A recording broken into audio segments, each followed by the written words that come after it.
Hello friends, स्वागत है आप सभी का हमारे यूट्यूब चैनल पे। और आज की इस वीडियो में हम बात करेंगे विज्ञान पाठ्य योजना के बारे में। और आज का टॉपिक है ईंधन या फ्यूल। तो सबसे पहले आपको लिखना है दिनांक, कक्षा, वर्ग, वादन, समय, विषय और प्रकरण। इसके बाद आता है विद्यालय का नाम। अगला बिंदु है सामान्य उद्देश्य। तो पहला है छात्र छात्राओं में वैज्ञानिक दृष्टिकोण एवं अभिवृत्ति का विकास करना। दूसरा है छात्र छात्राओं को विज्ञान के नियमों और तथ्यों से अवगत कराना। तीसरा है छात्र छात्राओं का मानसिक तथा तार्किक विकास करना। अगला बिंदु है विशिष्ट उद्देश्य। पहला है छात्र छात्राएं ईंधन के विषय में ज्ञान प्राप्त करेंगे। दूसरा है छात्र छात्राएं ईंधन की व्याख्या कर सकेंगे। तीसरा है छात्र छात्राएं प्राप्त ज्ञान का प्रयोग दैनिक जीवन में कर सकेंगे। अगला बिंदु है सहायक सामग्री। इसमें आएगा चौक, डस्टर, चार्ट आदि।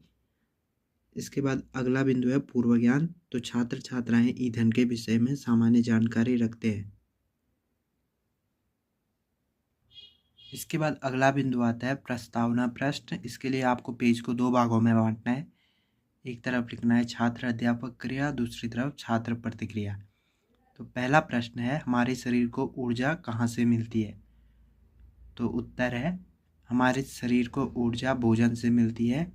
प्रश्न नंबर 2 है शरीर को भोजन से ऊर्जा किस रूप में मिलती है। उत्तर है शरीर को भोजन से ऊर्जा कार्बोहाइड्रेट, प्रोटीन तथा वसा के रूप में मिलती है।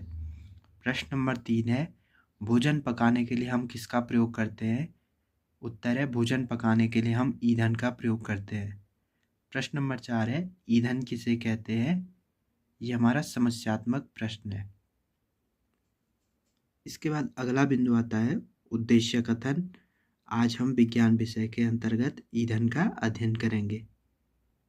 इसके बाद अगला बिंदु आता है प्रस्तुतिकरण।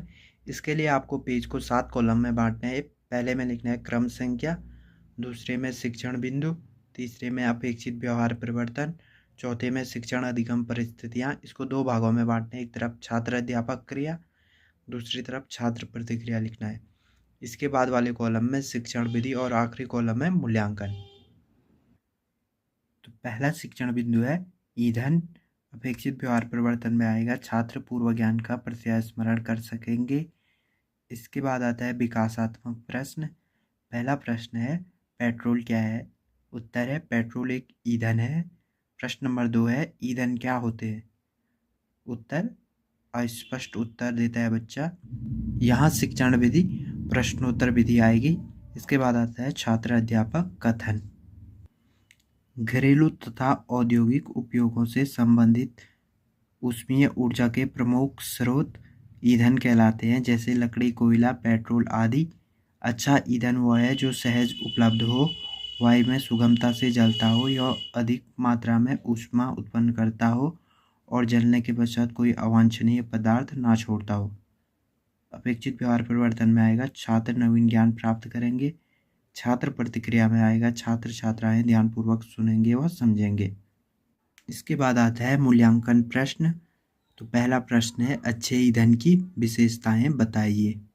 तो दूसरा शिक्षण बिंदु है ऊष्मीयमान। अपेक्षित व्यवहार परिवर्तन में आएगा छात्र छात्राएं पूर्व ज्ञान का प्रत्यास्मरण कर सकेंगे। इसके बाद आता है विकासात्मक प्रश्न। तो पहला है ईंधन के उदाहरण दीजिए। उत्तर है लकड़ी, कोयला, पेट्रोल, एलपीजी आदि। प्रश्न नंबर 2 है ईंधन का ऊष्मीयमान क्या होता है। तो बच्चा इसका अस्पष्ट उत्तर देगा। इसके बाद आता है छात्र अध्यापक कथन। किसी ईंधन के 1 किलोग्राम के पूर्ण दहन से प्राप्त ऊष्मा की मात्रा उसका ऊष्मीयमान कहलाता है।